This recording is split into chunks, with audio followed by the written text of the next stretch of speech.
Hey everybody. So at this point, the question is not, is Donald Trump objectively a force for evil in the world?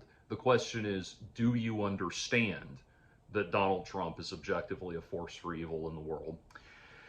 And to that end, as much commentary as I've offered on this topic, I at this point can only sit and kind of probe with morbid fascination at the psychology of the few people left, the 37% of people in this country that can't figure out that Donald Trump is evil. They are still ride or die for Donald Trump. They're still completely on his side. It's what's more troubling to me, as I've mentioned before, is there's one poll recently that indicated that 30% of people cannot tell a meaningful difference between Donald Trump and the Democrats, which again is, kind of like having your pancakes prepared by someone who can't tell the difference between syrup and Drano. But anyway, I thought of an interesting side-by-side comparison that I want to get to. But first, we go into the usual thing. Patreon.com/JordanOwen42 is my Patreon that I brought back. I'm in the process of putting together new episodes of my series JO42 reviews, doing game reviews primarily, but also occasionally movie and music and book reviews and that sort of thing. So I am excited to be bringing that back, and that should be hopefully launching the first episode of that next month. So anyway, that's what we're working on right now. And if you'd like to help me grow the channel, et cetera, create my, create enough of a financial, a sense of financial security for me that I don't have to breathe into a paper bag before I look into my checking account, that kind of thing. So anyway, that would be great, and I will be coming up with lots of cool new content for that as we expand on that. And as I keep saying, with regards to the game reviews and everything, if you want me to review AAA games, as big major AAA releases as soon as they come out, I need to get the donations up above the, well up above the day of release prices of those games. So anyway, that's where we're at. Now, getting back to this topic at hand, it's interesting. What I was thinking about was I got two very interesting pieces of or comments, observations in my comments section, and I blocked both of them because my criteria. I have some very basic and very simple criteria for my comments sections. The first and most obvious is that you will be polite and you will be cordial, especially to me. And second of all, we do not entertain any kind of Donald Trump trutherism here. If you have not figured out that Donald Trump is evil, you need to look within yourself and not bother the rest of us unless you need some genuine guidance to not to understand that Donald Trump is evil, but to understand what it is within yourself that has blinded you to this. And as sarcastic and irritable as I sound saying that, rest assured, I have been fooled by evil people in the past as well, much to my detriment.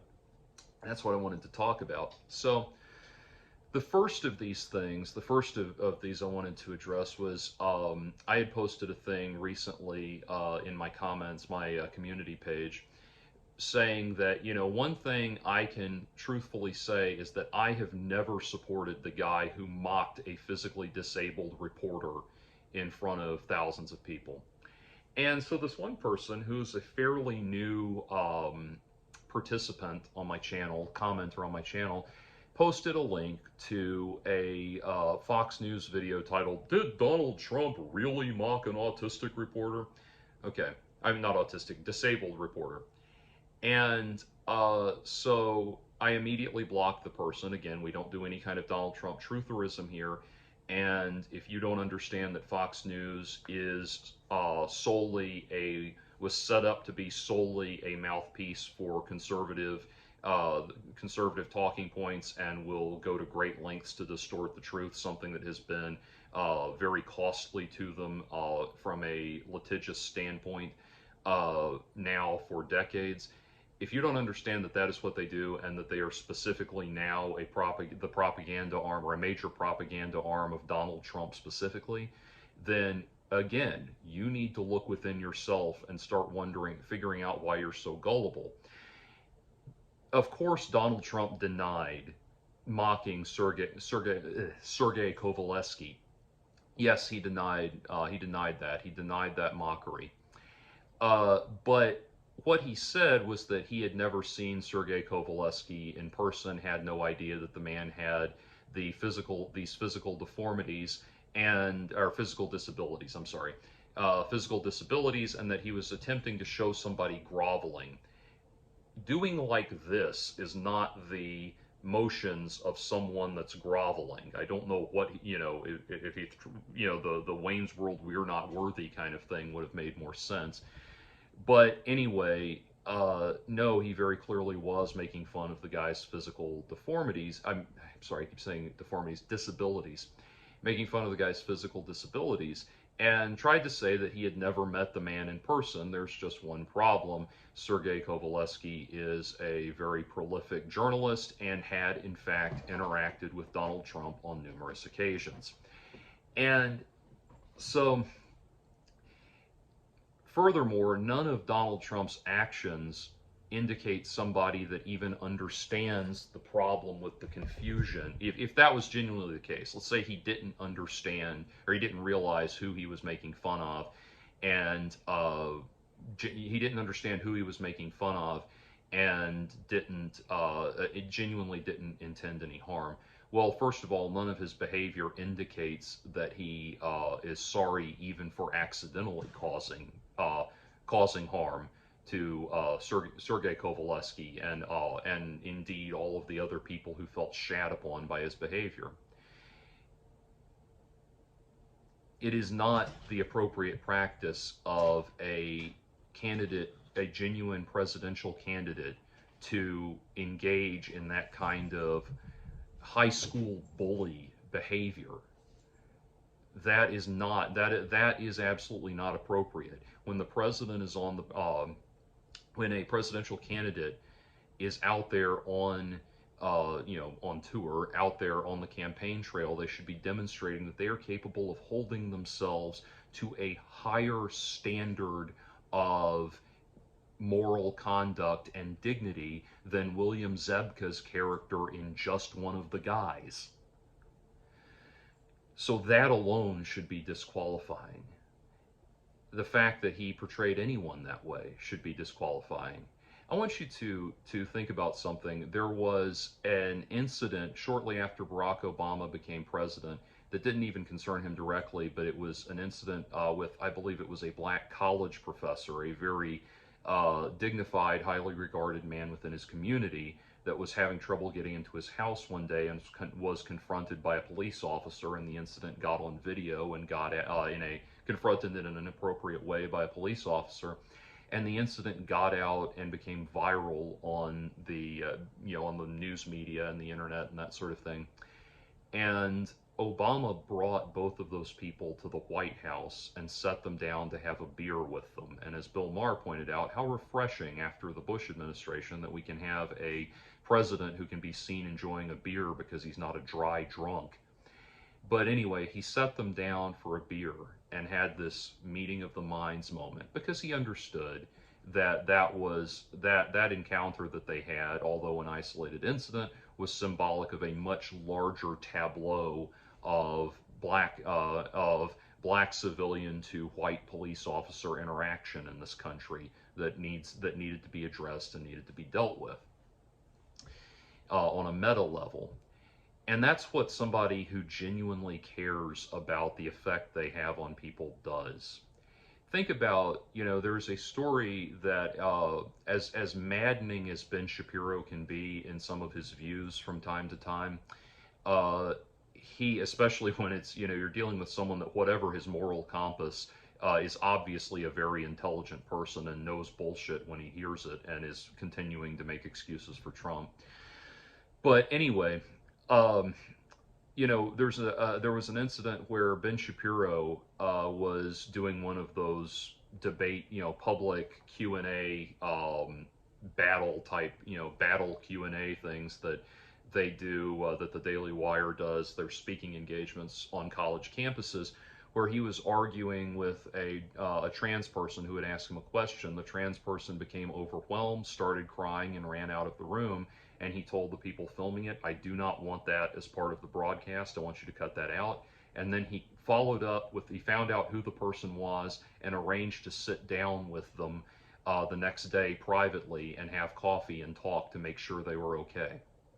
That tells me that no matter what I think of his political views and that kind of thing, that is someone who at core, at a personal level, is a class act. Donald Trump did no such thing. He made no attempt whatsoever to smooth over the waters, which is something that a legitimate presidential candidate, someone trying to show themselves, convey that they have the dignity and the wherewithal to occupy the highest office in the land, should have done. And he didn't. He did not do that whatsoever. He brushed it off and made himself into the victim. I'll tell you this. One day, this was about close to 20 years ago at this point, I played a very, very uh, badly attended show with a band I was in.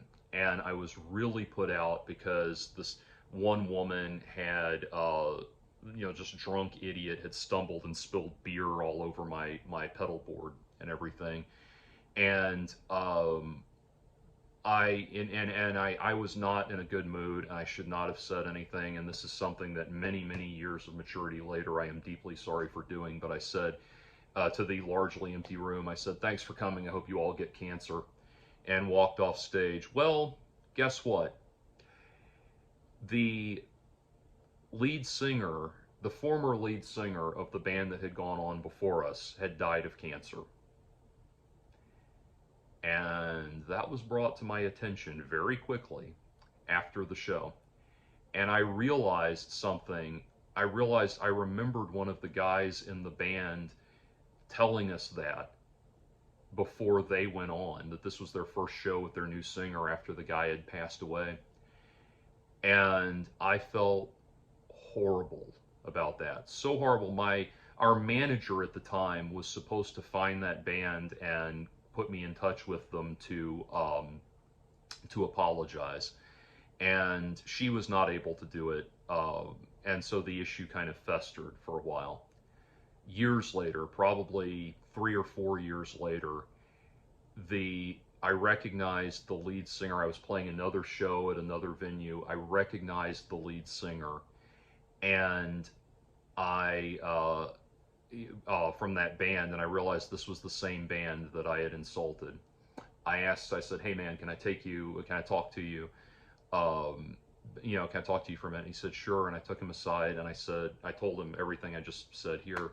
And I said, "I am so deeply sorry for that. It was wrong of me to do." And he totally understood. It was totally fine. He forgave me. But I was so glad to have the opportunity to do that. And I am not looking, understand, that's not something I've never spoken about publicly until now, because you shouldn't be looking for virtue points for doing things like that. But I am saying this is the standard I hold myself to, and it's the standard, so I have no problem holding everyone else to the standard. If you are genuinely out of line in a way that hurts people, even accidentally, you should take responsibility for that. And that is very easy and very simple to understand. And again, please don't tell me what a great guy I am for doing that. I don't, that is what, I don't think you deserve credit for just doing what you're supposed to do. It's like Chris Rock talked about people who think they deserve a pat on the back because they've never been to jail. You're not supposed to go to jail, that kind of thing. So that's just the bare minimum. I'm not looking for any kind of adulation. It was a very, very poor thing on my part. Anyway, as I say that, yeah, that is the standard that you should hold yourself to. And if I can hold myself to that standard, if Ben Shapiro can hold himself to that standard, certainly Donald Trump can hold himself to that standard. That said, in looking at the larger tableau of who Donald Trump is and all of his behavior, everything that he has done constantly to mock and ridicule and put people down, everything from calling Elizabeth Warren Pocahontas to mocking the way Kamala Harris laughs, which, by the way, he called her Laughing Kamala, which I don't approve of any of his behavior, obviously, but that one bothered me because it's so uncreative. You could at least do Cackling Kamala or something, make it an alliteration. I mean, if the one thing the man knows how to do well is insult people, and he didn't, like low energy Jeb, that made sense. He didn't. I mean, he really dropped the ball on that one. One of those very few things Matt Walsh and I agree on.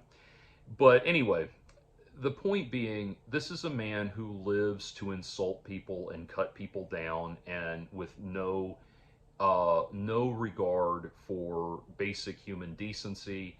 He has no sense of dignity or gravitas about the effect he has on people whatsoever. Probably because his awareness of that is somewhere on a spectrum between complete obliviousness and genuine, disgusting, perverted mirth at hurting people's feelings. But anyway, in light of everything we know about Donald Trump, about how he conducts himself, there's absolutely no reason to cut him any slack like that.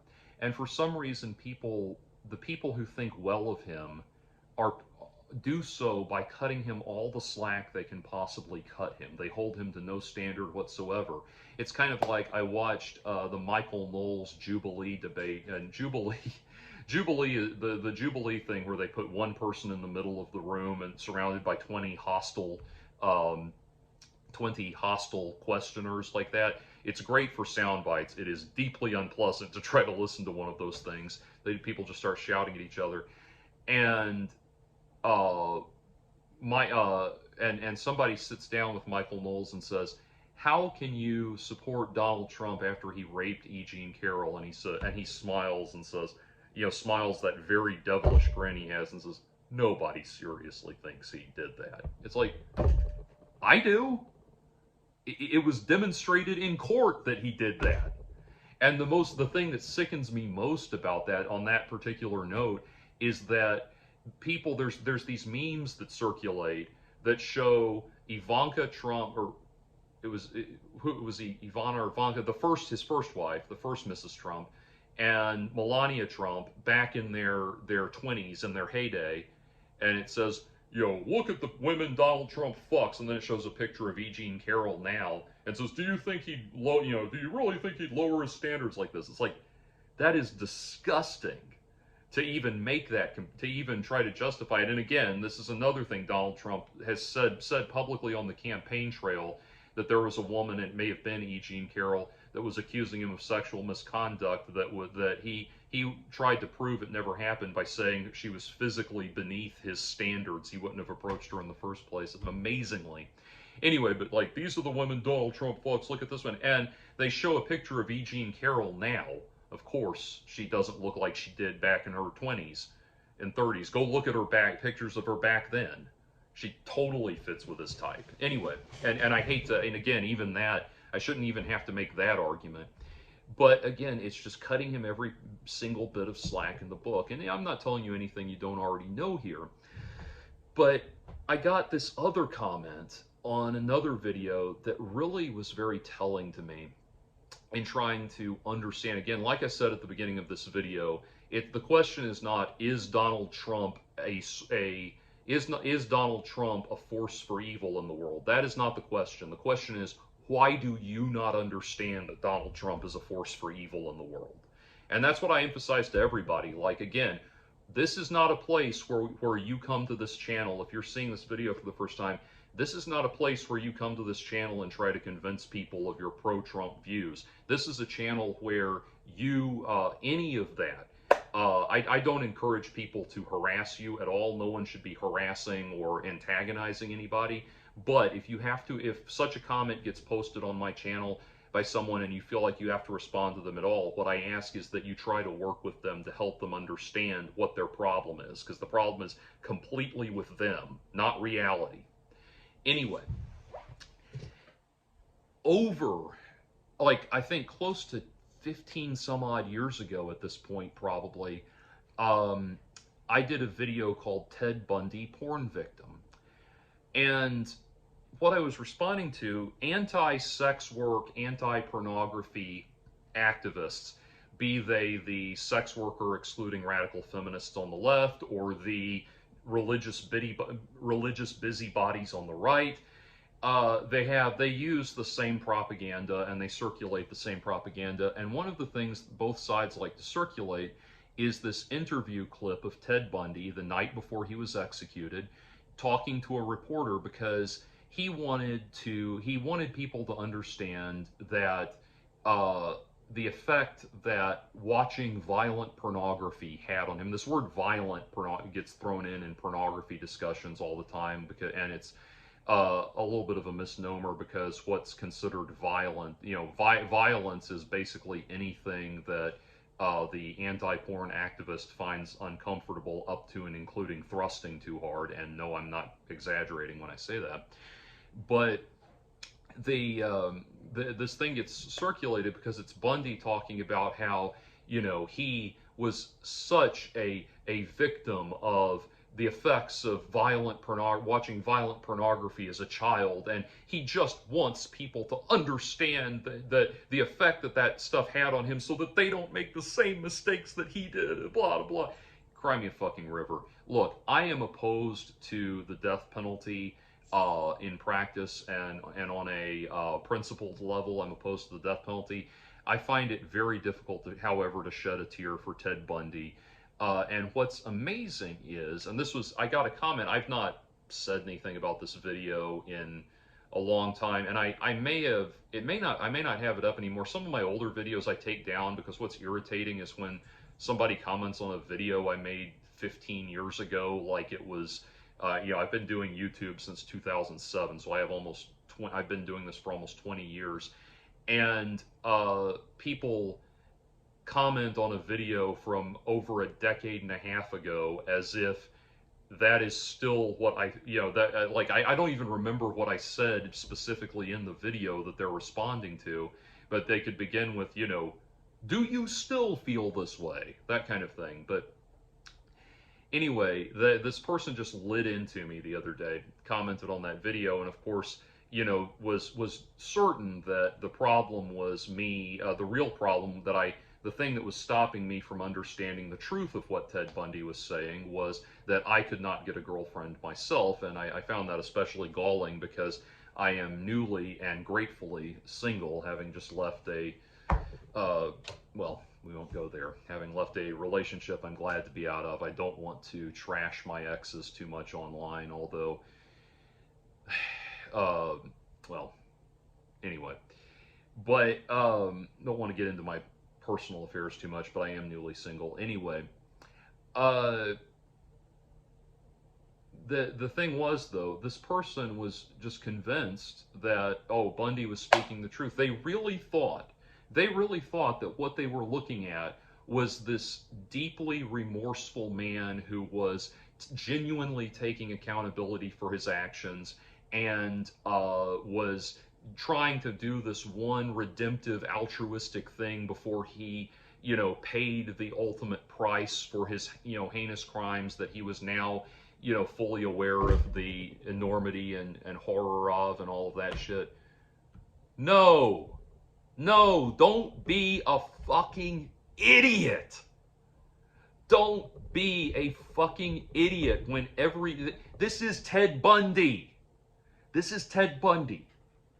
A person whose name is synonymous with evil, the same way that names like Jeffrey Dahmer and Adolf Hitler are synonymous with evil.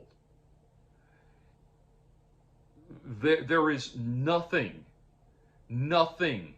about Ted Bundy that was redemptive. He tried his whole shtick. Go research the trial. They had him dead to rights from the very beginning. The only reason he fought it at all was because he was so narcissistic that he genuinely believed he could charm the pants off of the judge and the jury and everybody else in the media and the press and all of that. It's a man whose actions were so heinous and so vile that because they were all done, all of his murders were of women, and they were such heinous murders of women, they actually made it a point to have a woman be the person to throw the switch on the electric chair when he was executed. And you think this person who denied it left and right, up and down, until he couldn't, until it was impossible there, until all of his appeals were denied, you think that that was a man finally trying to do something beautiful and altruistic with his life?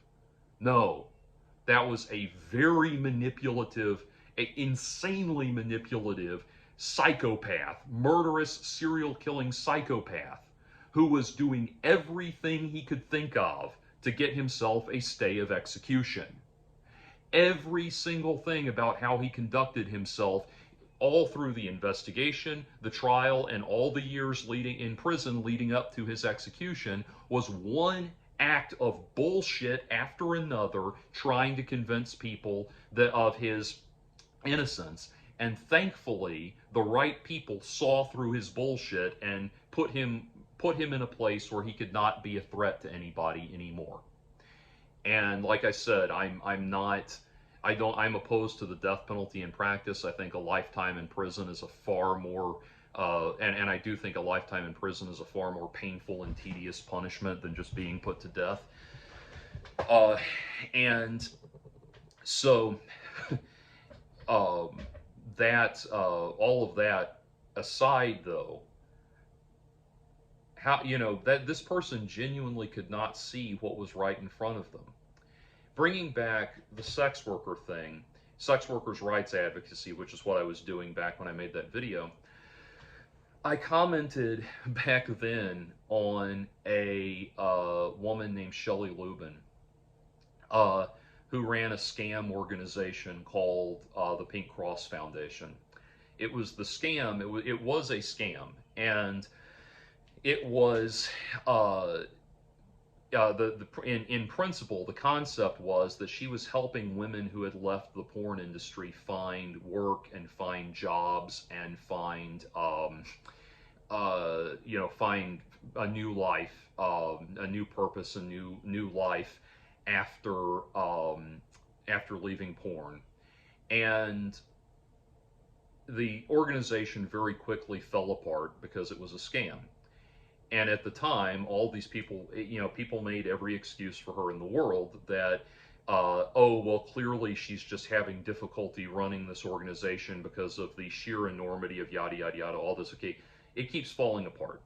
People who try to, people, mainly women, who tried to go to the Pink Cross Foundation for support were usually ignored. The only people that could, that ever got a response from her were either people who wanted to make a donation to the Pink Cross Foundation or extremely high profile, very well known porn stars that she could ally herself with for publicity reasons. Every single one of the women that was supposed to be helped by the Pink Cross Foundation said that they got absolutely no monetary support whatsoever. The only thing they ever got from the Pink Cross Foundation was a goodie basket with a pink Bible, some mushed up makeup and chocolate that had all melted together in the mail, and a Pink Cross Foundation t-shirt. They got no money to transition out of porn, no new clothes to help turn their wardrobe around so they could go apply for new jobs, which was something they were supposed to get. They got no help in finding new jobs, none of those things. Just a gift basket. I think some people got two. And the most heinous thing was when Shelley Lubin collected I think it was about $6,000 for for a woman, former porn star that needed surgery for cancer-related issues, and spent the money on a new boob job for herself and a pool in her backyard. Every single person associated with Shelley Lubin, her parents, her sibling, I think she only had one sibling, but her parents, her brother, her all of her children, who were all adults, and eventually her own husband, all came forward to admit that the Pink Cross Foundation was a scam, that it was founded as a scam. She knew she was operating as a scam, and operating it as a scam, and she was not to be trusted. Every single employee for the Pink Cross Foundation has come forward and said exactly the same thing, or they have remained quiet on the issue and have had have put themselves in a place where they cannot be easily contacted publicly. So every person that was supposed to help, every person that worked for it, that has said anything publicly, and all of her family members, all are blasting you with the same message: the Pink Cross Foundation was a scam. You should not believe anything that Shelley Lubin says. Shelley Lubin passed away a few years ago, apparently from a drug overdose, although I commented on it as a drug overdose at the time. Other people have said it was a stroke, but her brother responded to my video on that and did not contradict me when I portrayed it as a drug overdose. Either way, that said, that's not something to celebrate. No person should go down. No person should go down the Requiem for a Dream road that Shelley Lubin went down, and that is very sad. So I'm not singing any kind of praises or anything for that happening. Would be much better if she could have properly pulled her life around.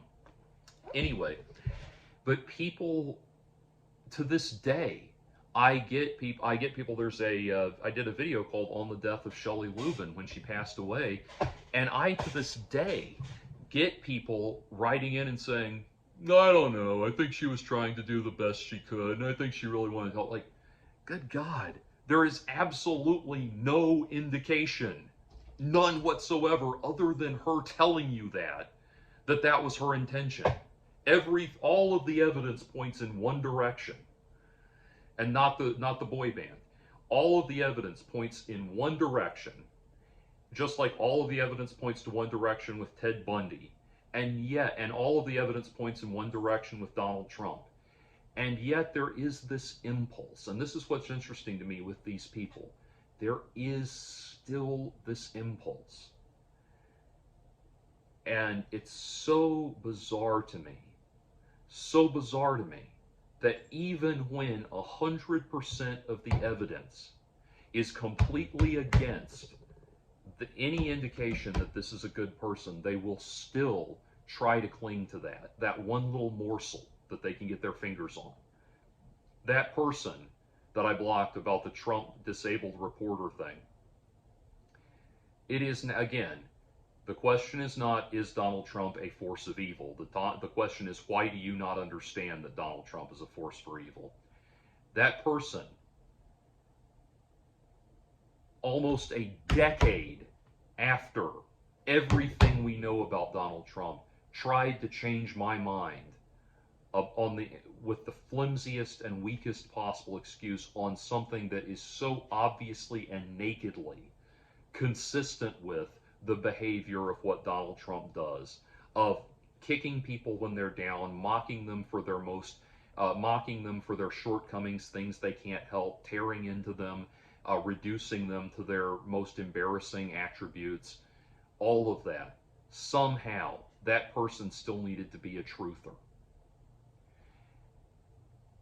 Just like that person that needed to be a truther with Ted Bundy. Just like all those people that needed to be truthers with Shelley Lubin.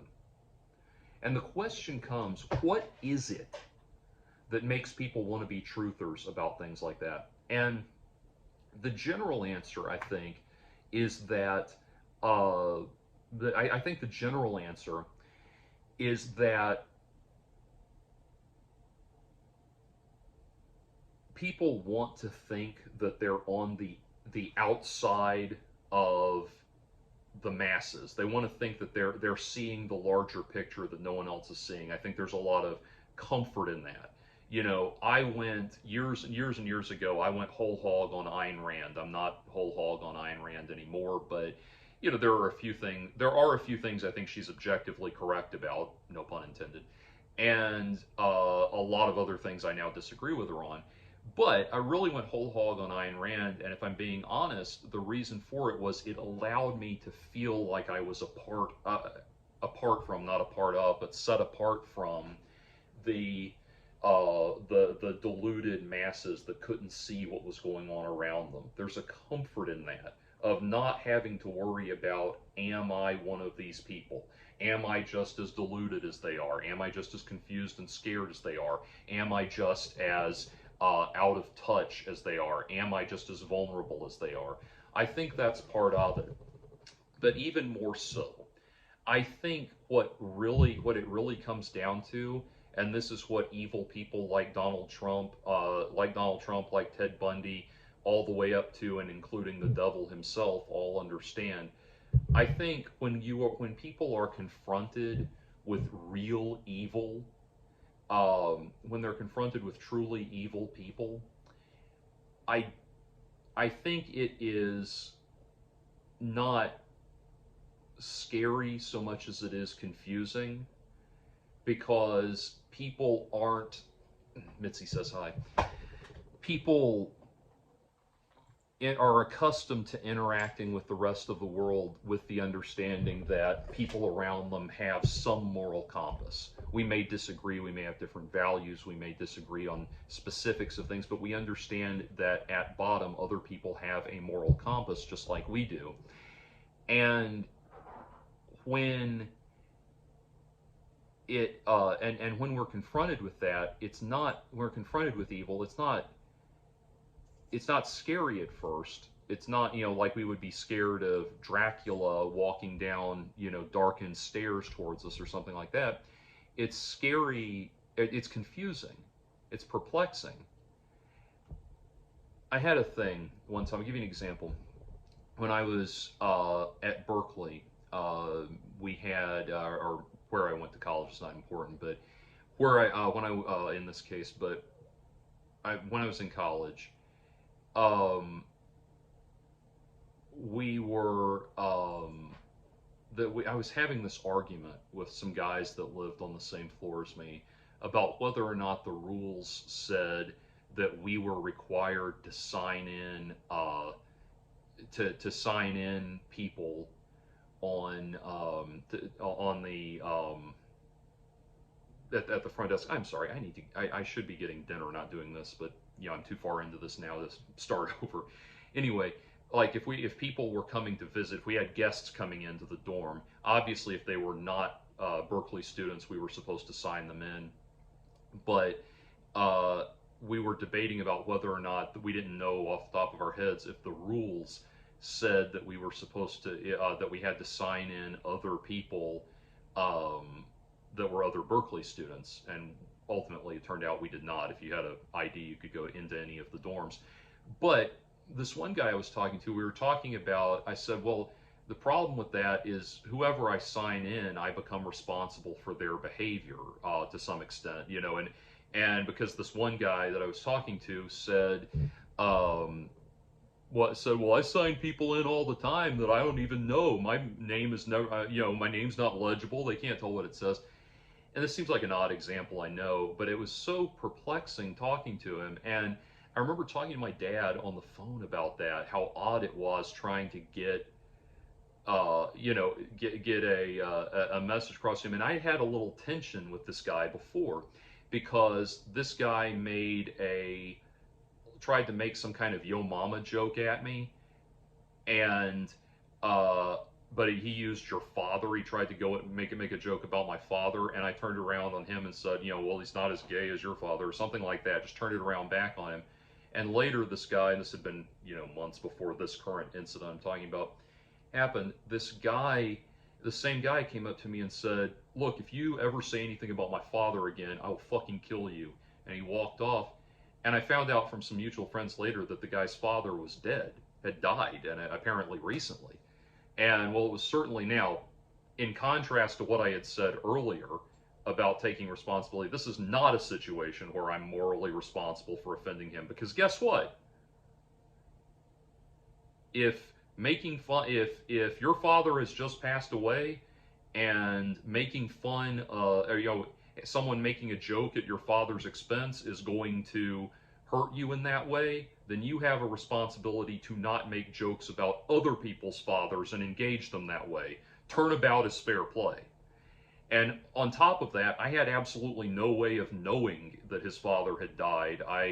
Uh, I'm working off the reasonable assumption that people, this is if somebody's engaging, it's just like your father jokes, your mama, your sister. Like, you don't engage these kind of jokes if you have sensitive issues on to do with that. You don't engage other people in those topics of banter. Anyway, I was talking on the phone to my dad about all this. Like, this guy is just perplexing to me the way he thinks. And my dad said, look, the thing is, stupid people don't seem stupid right away.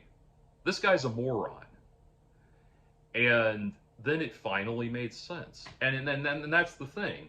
Like, when you encounter somebody that's genuinely deficient in some way like that, be it intellectually deficient, morally deficient, that kind of thing, they and I hate to say, I hate to crack down on that guy, because even though he got on my nerves, it was, just perplexing coming to this realization. Oh, he's just not very bright. He seems reasonably competent on a day-to-day level, but if you push him even slightly beyond that, he acts like a complete idiot. Anyway, that's the same thing with evil, I think. When you encounter somebody that's genuinely evil, they don't seem evil at first. Now, they may seem evil to other people. It may be more obvious to some people than others. I was, in a way, Donald Trump was.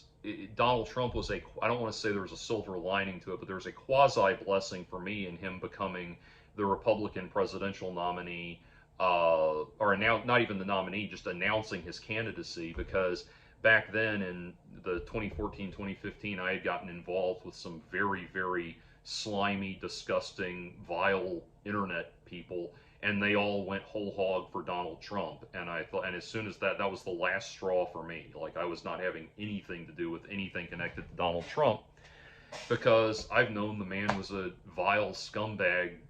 To me, it's difficult. It's difficult to look at Donald Trump and not perceive him as anything other than a vile scumbag. And again, if you're going to be one of these people that write in like, man, Donald Trump was beloved on The Apprentice, man, millions of people loved him. Yeah, millions of people can be fucking idiots, and that's the reality of it. But anyway, for me, it was always intuitively obvious that Donald Trump was an evil man, was an evil, disgusting, vile human being. But I think for a lot of people, and I've encountered this when I've encountered evil in my life in other areas, when you encounter evil, you don't perceive it as evil, you just perceive it as odd. And I think what happens, and this is me 45 minutes into the video coming around finally to my point, I think when people cling to these little morsels like that, like the trying to be a truther with regards to the mocking a disabled reporter thing like that. And by the way, I know that there are all kinds of other arguments about this, and if you make even one of them, I will block you. I don't want to hear it. You need to work on what's wrong with you, not try to convince the rest of us.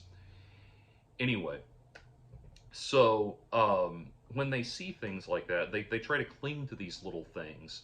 They amplify any little tidbit,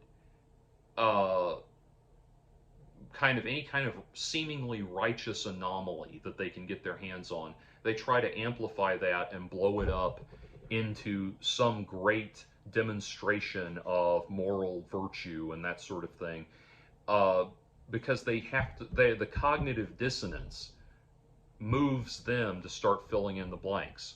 And evil people like Donald Trump, like Ted Bundy, know full well that your cognitive dissonance will make you start filling in the gaps to give them the benefit of the doubt, because you're working off the assumption that they have some kind of moral compass and you just don't understand it. And that, I think, starts to bring it into much sharper focus.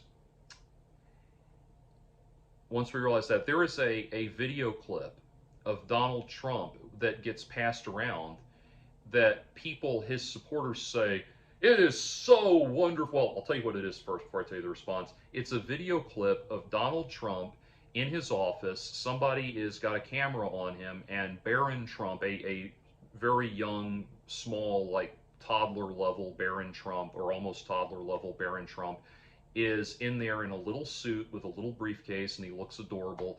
And his dad, Trump leans down and says, now, Barron, when you grow up, I want straight A's, no drugs, no drinking, oh, and no cigarettes, in this very performative, very nakedly hamming it up for the camera kind of tone, telling Barron these very basic, obvious life lessons, the kind of thing that even the least committed of parents will try to impart to their children, just very obvious things.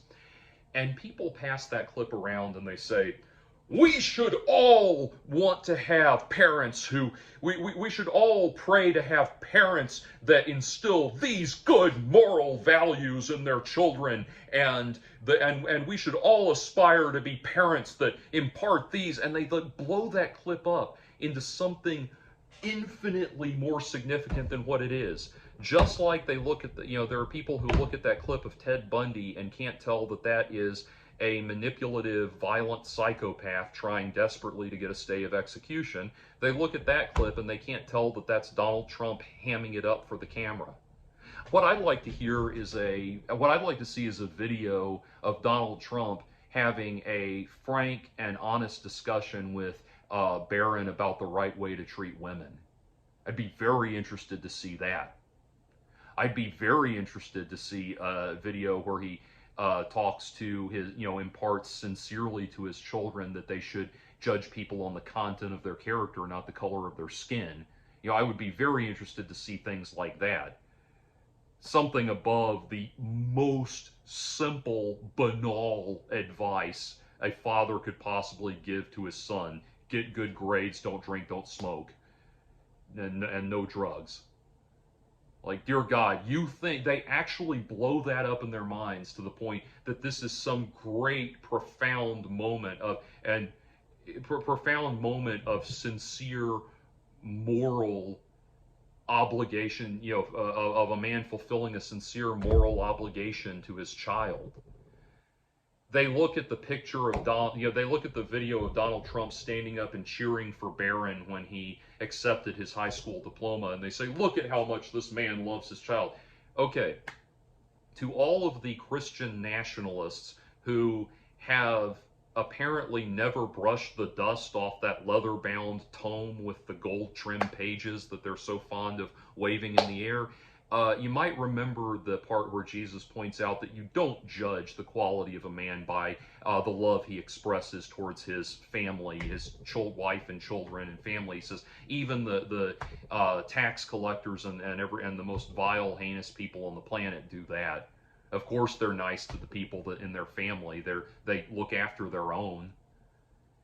That's not how you judge the quality of a person. It's just like very obvious, a very obvious and very understandable piece of advice that gets passed around. When you go on a date with somebody, you can learn a lot about them by how they treat the wait staff, how they treat the people that are beneath them, even in just that simple exchange. Just like in Harry Potter, Dumbledore tells Harry Potter, you don't judge a man by how he treats his equals, you judge him by how he treats his inferiors. These are the real expressions of moral depth. Of course, Donald Trump is excited and proud when his son graduates high school. So fucking what? Most dads are. It's how he mocks a disabled reporter that's the problem, which, by the way, if you haven't figured out, was 100% exactly what he was doing, unless you are so insanely naive that you have swallowed almost a decade of this man prying apart his wrinkled orange ass cheeks and shitting directly down your throat, unless you have swallowed that much of his shit and can't figure it out.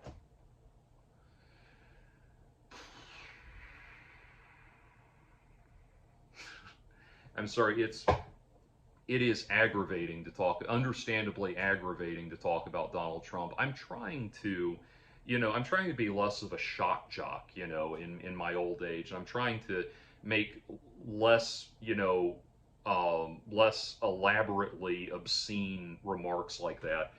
But it just gets to a point where it's incredible.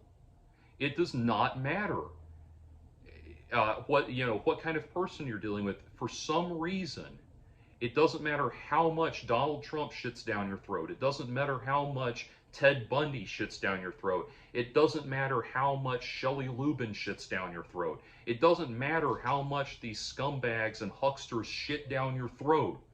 You ferret out these tiny little morsels of apparent virtue and blast that into this up to this megalomaniacal degree that paints them as almost saint-like. Yeah, every parent that steps on the gas pedal of parenthood even slightly will tell their kid, don't drink, don't smoke, stay in school. That's not any great moral revelation, and it's certainly not something that most people are deprived of, that we should be praying to have. That should be the default of what we get from a parent. It's barely even the default. Like I said, there's a lot more that even a decently functioning parent should be doing that there's no indication Donald Trump ever did. And certainly there's no reason to think that the man who is the son of Fred Trump would have a great example to draw from in the fatherhood department. But anyway, that's what's incredible. But you cling to those little displays of moral righteousness in any kind of little sparkle that you can hold on to, because your cognitive dissonance is trying to stop you from accepting what's right in front of you. And thinking about that guy I went to school with, I feel what I just said about you don't know who this guy is. Nothing I said could indicate to you who this guy is, unless in the highly unlikely event that he saw this video and decided to out himself. You would have no way of knowing who that was. But I feel bad about saying that. Like, he didn't do anything terribly wrong other than get on my nerves and behave in a perplexing way. He doesn't deserve any great condemnation, but yeah, he was a fucking idiot. And I feel bad about saying that. But I don't want to go around thinking that about people, as much as I might like to sit here and bloviate about people and topics that get on my nerves in my videos. I don't want to just go around thinking that about generally decent, friendly people, but I had to make space in my mind that, yeah, he's an idiot. And that's the same thing here. I know you don't want to think Donald Trump is evil, but you need to, because, that guy that I just described that lived down the hall from me at Berkeley, if I had never made peace with the fact that I was dealing with a moron, the only thing that would have happened is he would have continued to get on my nerves. I would not have learned how to deal with, how to discharge his irritations appropriately. That's the only thing that would have happened. But you not understanding that Donald Trump is evil creates a backlash for the rest of us that defies the rest of us have to deal with the runoff from your naivete. And so if you really care about your fellow man, your fellow human beings, you desperately need, and I'm not saying this to condescend to you, I'm saying it because it's the truth, you desperately need to look within yourself and figure out what it is that's preventing you from seeing the reality of what this man is. I'm I'm going to stop me. I thought of one more thing I want to say. I'm not going to say it. I have low sodium, heart healthy turkey spaghetti that I'm going to make for myself, and I'm looking forward to that a lot more than I am looking forward to talking about Donald Trump. Have a good night.